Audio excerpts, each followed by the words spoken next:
Y'all thought we was gonna be going for a long time. You're wrong. You're wrong. We are back at it. The Black Room music experience. I was trying not to say it because I didn't want to. I'm gonna end up losing this card game. Either way, it's time to hop into another panel discussion. I got my brother in the building. I'm super excited. I worked with him for years. This dude is killing it. Representing, oh my gosh, D.Royale from Spotify is in the building. What up, though? What up, though? What up, though? Oh, tripping. I should have said, what up, though? Nah, it's been a minute since I said it. So, you know, I always got to bring it back every time I get a chance to. Yo, D.Royale, what's up, my brother? Listen, man, we worked a lot with each other over the years, man. I'm so proud of everything you got going on. Can you take a second? Because I know who you is. Just introduce yourself to everybody in the room. What up, though? It's your homie D.Royale. I ain't got no AKAs like YSBaby just yet. I'm working on that part. But just D.Royale. Probably a good thing, though. Host and creator of Real Spit Royale, the podcast on Spotify, as well as all other podcasting platforms. Also, currently over podcast content and creation and coordination at Spotify here in New York. So what up, dog? Just quick intro. Ooh, boy, right there. Hey, that boy good, man. That's a lot, right? I see you got the Black Room in the back.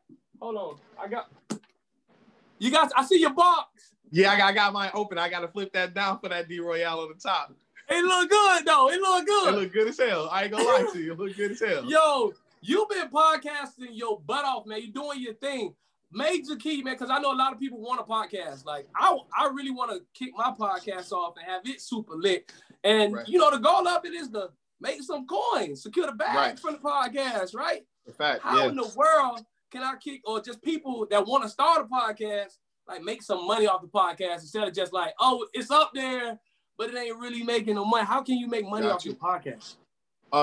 That's a great question because it's a handful of ways now to monetize your podcast. In the beginning, monetizing your podcast would be like, you know, selling your content to like a secondary source. So for instance, if you had an exclusive interview with Fat Joe or someone and they said something on your podcast and a media outlet wanted to use it, you'll pretty much charge them a fee to use that exclusive content that you were getting. But there was a lot of red tape with that in the beginning. So now the biggest thing are ads. So if you understand, like, it's just like a radio station, right? It's like there's going to be ads that are going to run in commercial slots. I feel like I need to take notes, right? You dropping keys. Go ahead. No, but it's so the way podcasting work, because a lot of people get discouraged in the beginning because, you know, you might be 10, 15 episodes deep. And you might feel like, man, I'm just yelling into this void of best. Ain't nobody listening to me. It's just an empty room, you know. But really, the main way to make money off podcasting nowadays is from ad revenue. So basically, with ad revenue, if you have a podcast and your podcast is centered around, let's say your podcast is centered around food, right? Let's say you're a foodie and you like going to different new restaurants in your area when they do open up. But this would be pre-pandemic, obviously, or depending on where you live, it might still. Yeah, or depending on where you live, it might still be lit right now. You might still be out. It depends. So, if it's in Atlanta. But exactly. Right. So it just depends, right? So if your podcast is based off, you know, let's say being a foodie and traveling and journalizing all the food places you go to when they first open up, let's say you do a podcast every week, you know, ad revenue would work if your podcast is based on, let's say Spotify, for instance, right? You'll click the ad button, right? So they'll always ask you if you want to monetize your podcast when you create it. So if you don't have any listenership, you don't have any analytics to sell to different ads, to run different ads, right? So basically what you do is you'll click the monetization button. Someone would email you and let you know, hey, we can run ads for Spotify premium listenership on your podcast. We'll run 5 ads and we'll pay you $10 per ad. So now that's $50, all because your podcast throughout it has ads where you can do live reads if you want. You know how in radio we do live reads, or you can pre-record them, or they can send you the audio themselves. So basically, Spotify wants to boost their premium listener, and they're not going to charge you for it. What they will do though is they will offer you a 60-40 split. So they'll get 60, you'll get 40. 60-40. That's not bad. That's not bad at all. So they're not taking all your money. So even though the ad is going for $10 on you, but Spotify is technically getting a discount on you because it's their platform.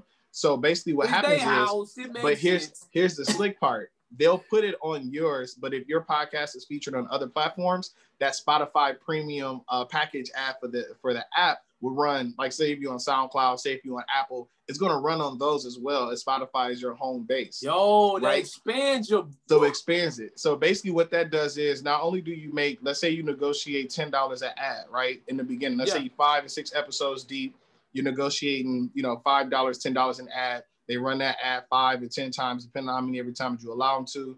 You add that money up, boom, you make that every single time you drop an episode. And that's how people kind of understand that it's a build up to it, because once you start getting that data, they'll use this thing called advanced analytics. That's when they realize they'll zone in. Analytics ain't no joke, boy. That's how you really sell your podcast. If people really want to sell their podcast, even in the beginning, you use advanced analytics, right? So it lets you know where your listeners from, how old they are, what demographic they are, if they Black, white, Asian, Spanish. It lets you know how long they listen to your podcast, what parts of your podcast they listen to the most. And so it breaks it down like that? It breaks it down, and there's an item for each. And what they'll do is they'll share those analytics with you, and they'll let you know. They'll send it to you every single time you drop an episode. They'll let you know what content hit well, what content didn't hit well. And those advanced analytics is how they get in the real name. So, right, you might be, let's say, like back to the example of being a foodie blogger, and you want to use it as a podcast. Now they'll find restaurants in your area that are opening up that will be like, hey, we want to run an ad to let people know in 3 or 13 weeks, we're opening up this new chicken spot on the west side. Could y'all just mention it or do live reads or talk to some of our chefs or talk to some of our, servers or talk to our owner. And then that's how you set up your podcasting ad system. And make it more actually like they'll incentivize, the ad runners to come on your podcast and then have a more personal experience, which creates that organic content, which really gets you the real dollars. Ooh, look, man, I'm trying to create some organic content. You hit me, D. Yeah. And to say real quick, the second way is you can actively reach out to have people run ads yourself. So if you don't want to go through Spotify and do that 60-40 split, what you should do is reach out to the brands or whoever, whatever the content that's based around, because that's all Spotify is going to do anyway. So if you let's say you a kickhead, right? So you buy new sneakers all the time. You're a sneakerhead, right?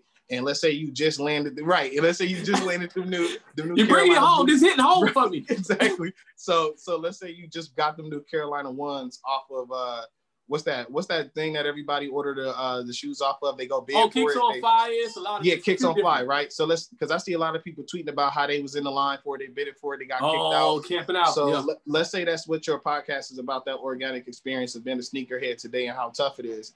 Then you could get people who are, like the Nike brand can run an ad for $30 off for Christmas, $20 off for Black Friday sales. And those are the ad revenues that add up over time, because the more you do it, the more it increases, the bigger that partnership gets. Now those exclusive, podcast, releases, not original content, Nike gonna hit you like, look, we got the drop on the new Jordan 1s with the Carolina pad blue and the gum bottoms coming out.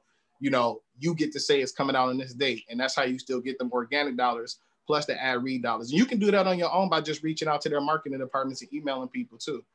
So if you want to go around the machine and not do that 60-40 split and just do 100, you can reach out to brands on your own. Well, see, there you go right there. I think if you want to make more money, reach out on your own. Don't let nobody else reach out. Basically. Go get your money. And you'll be surprised because everybody's running promo. In radio, everybody's running promo. Somebody's promoting something, and they always got to go to a source. So you could it's just like market. You could be a mid-major market, a major market, low market. Think of yourself as a podcaster. If you're a mid-major, high market, low volume market, you still gonna get those dollars because people still want to hit every single place that they can in a promo run. So even if you only got 100 listeners, 10 listeners in the beginning, don't worry about the listenership. Worry about your content and the way that you're producing it, because that's what really makes the money. The listenership is gonna come because when they do an ad with you, they promote listenership. So they'll boost your podcast and feature it on different ads on Twitter, Instagram, SoundCloud, whatever platforms you prefer, and they'll boost your listenership that way with their buy-in for the ads. So the listeners are gonna come. The content is king though. Content is king. You hear that? Content is king. Yo, speaking of content, man, like, a lot of times you want to incorporate music into like your podcast. You feel me? Right. But it's crazy because like Instagram or a lot of sites, they'll flag you for it. You know what I mean? Trying to put somebody else's music inside your podcast. You be like, I had a good thing going, and then they'll flag me. And, now we out of business. How you incorporate music into your podcast without getting flagged, bro? This is a tricky thing too, because this is something that's kind of been in the workings for years. If people remember, if you're on Twitter or Instagram, you've already experienced this, even if you're not podcasting. If you post something, even on Facebook, remember early on Facebook when you post something, even if it's music in the background at the club, they'll take it down, right? So they'll flag you. So the way that they did that, they flagged you quick. And it was terrible. It was bad for business because all you did was run your creators to a different platform that didn't flag you. That's all you did. So basically, when Twitter wasn't flagging anybody for having music in their site or posting content that wasn't readily owned by them, everybody started flocking to Twitter. So naturally, what happens is the way that this worked at Spotify, we just announced this initiative because we have been working on it for about a year and a half, maybe even longer. So Spotify has a partnership with record labels. And so all of those artists pretty much are on the same platform as podcasters, right? So it's like, if we're in the same app, why can't we use the content that's already provided by this app, which was the general argument. Makes sense. A lot of podcasters who, especially when the pandemic first hit, this was sped up. This was already being worked on because of record labels wanting to establish podcasts on behalf of their artists, and they wanted their artists to be able to play their music. So their earlier artists who are like independent, who were using, podcasting as like a mixtape source, like a live mixtape source. Because podcasting low key now is kind of like your mixtape release. If you're a young artist, you put your podcast your podcast with your mixtape music, and that's how you use it for promo, right? It doesn't count as streams and stuff too. It counts as streams as well because you're on Spotify. This is where the red tape started to come in. You blowing my mind right now. so this is where the red tape started to come in. The red tape started to come in because those streams will actually count as real streams. Right. So if I'm streaming your podcast and your music is embedded on that podcast, I automatically am streaming not only just your podcast, but also your music. So once we started to see that ramp up and started to really increase, the record labels were kind of mad at it because the record labels felt like, what do they need us for if they can just drop money, if they can just drop their music on your podcast platform and circumvent us? That means that because the artists were monetizing their podcast, but not telling their labels. So that's where the issue kind of came in at. Trying to make money without So they're trying to make money without the label. So we had to really work around a lot of red tape. But the thing that helped us and sped up the whole situation, I know it's ironic to say that the pandemic had any kind of positive effect, but the thing that helped us is that a lot of DJs didn't have platforms where they can go spin their music and get it listened to and make money because the clubs were closed, the venues closed. So a lot of DJs started to podcast and put their mixes on podcasting and just host them on podcasts like a regular mix, right? That's like, this is the smartest way. So now you're getting ad dollars plus whatever you're doing. As a DJ, D.Royale, that's a major key. Trust me, because it's a couple ways you can flip that, but that's another conversation. Okay. As far as the podcast spins, they could put ads on their podcast, and they were getting money from just being able to get those views and those streams. So the DJs were getting taken down from like Twitch. Instagram was flagging everybody. Twitter was. Yeah, so they came to podcasting. So we did an amendment where we could make sure that the DJs don't get taken down on Spotify, which led to the labels being like, all right, cool. If the music is on Spotify, the creator can use it and they can monetize it as long as we get a kickback on it, which is where that 60, 40, 70, 30 split come in at. Okay. Well, D, I know I got I'm trying to pick your brain, bro. It's all good. We got like 5 more minutes, but listen, I had to ask you this because it's so many dope podcasts killing it right now. Big shout out 85 South, the Casey Crew, a lot of stuff I be listening to, I be riding to. It seems like podcasting has a future out here, man. You know what I'm saying? That just from me watching it, it's like, man, if you ain't got a podcast, you need to start one. Yeah. What do you feel like the future of podcasting is, man? Yeah, I know we ain't got that much time left, so I'm going to be brief. The future of podcasting right now as it stands, everybody should have a podcast, just like everybody should have had a blog back in the day. You think it's going to go somewhere, or you think it's here today? You can monetize your podcast no matter how big or small it is. There's a way for you to make some type of passive money on it. And that's content that you put out, and it's still making money even after you put it out. So the future of podcasting is, for one, on-demand listening. For two, you can also put your music or whatever else art that you own on there. You could feature that. So now you're making money not only off just your music from streams on another platform, you're also making money on your podcast as well. So if you're a creator, try to have some form of podcast. You ain't got to do it every single week or every single day, but do it often enough where you can create an appointment for your listeners to show up and be able to listen to it and expect a new podcast. But the future of podcasting is everywhere. So now all of your favorite businesses, even your favorite shows, like Lovecraft Country, one of my favorite shows. At the end of the show, it's a podcast. It's a good show. It's a good show. That Fargo is a podcast for that. It's a podcast for power. It's a podcast for everything that you every content that you take in has a podcast attached to it now. And that's what I'm explaining. So if you got anything going on that you want to podcast about, it really is an open door for you to make money, no matter how much little, no matter how much major, but you most definitely should do a podcast and the future is bright. Hey, D-Boy, I appreciate you, boy. You're running through and dropping these gems. I wish we had more time, man. It's all good. Like I'm here. Please tell them where they can follow you, where they can check you out there, all of the above. Yeah, I'm on Instagram at D.Royale, Twitter at D.Royale. Those are my two most social medias. Real Spit Royale podcast is on Spotify. Big up, I got to clap it up for the Real Spit with babe. Yeah. Real Spit. Yo, my guy, thank you. And yeah, you can check that out. It's on all major platforms, but I respond to Spotify the most because that's the home team. So I get most of my money and most of my spins off that. So check that out. Make sure y'all listen off that platform. Okay. Yeah, man, that's it. You must be a part of that 60. Yes. Let's get it. Let's get it. Yo, man. Hey, thank you so much for joining the conversation, man. Keep your deck of cards close to you, man. You ain't going nowhere. You sticking around? Yeah, I'm sticking around. I'm here. Hey, listen, you know, D Strong's coming up. Doc Winter is coming up. That's going to be dope. I'm a student. I'm sitting around for them lessons that they about to give us. Well, you know, them legends in the game, so they finna drop some major keys on us, man. Everybody, man, please go make sure you check out my brother D.Royale right now on Instagram, on Spotify. That's Real Spit. You know what I'm saying? Let them know where you from, too, though. Let them know real quick. I'm from Michigan. I'm from the Mid. Flint Town, stand up. What up, dog? Hey.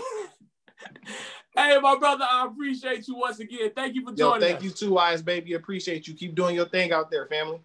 Love, my brother, love. Yes, enjoy that box, because I got my sir. Oh, you got one too? Yes, sir.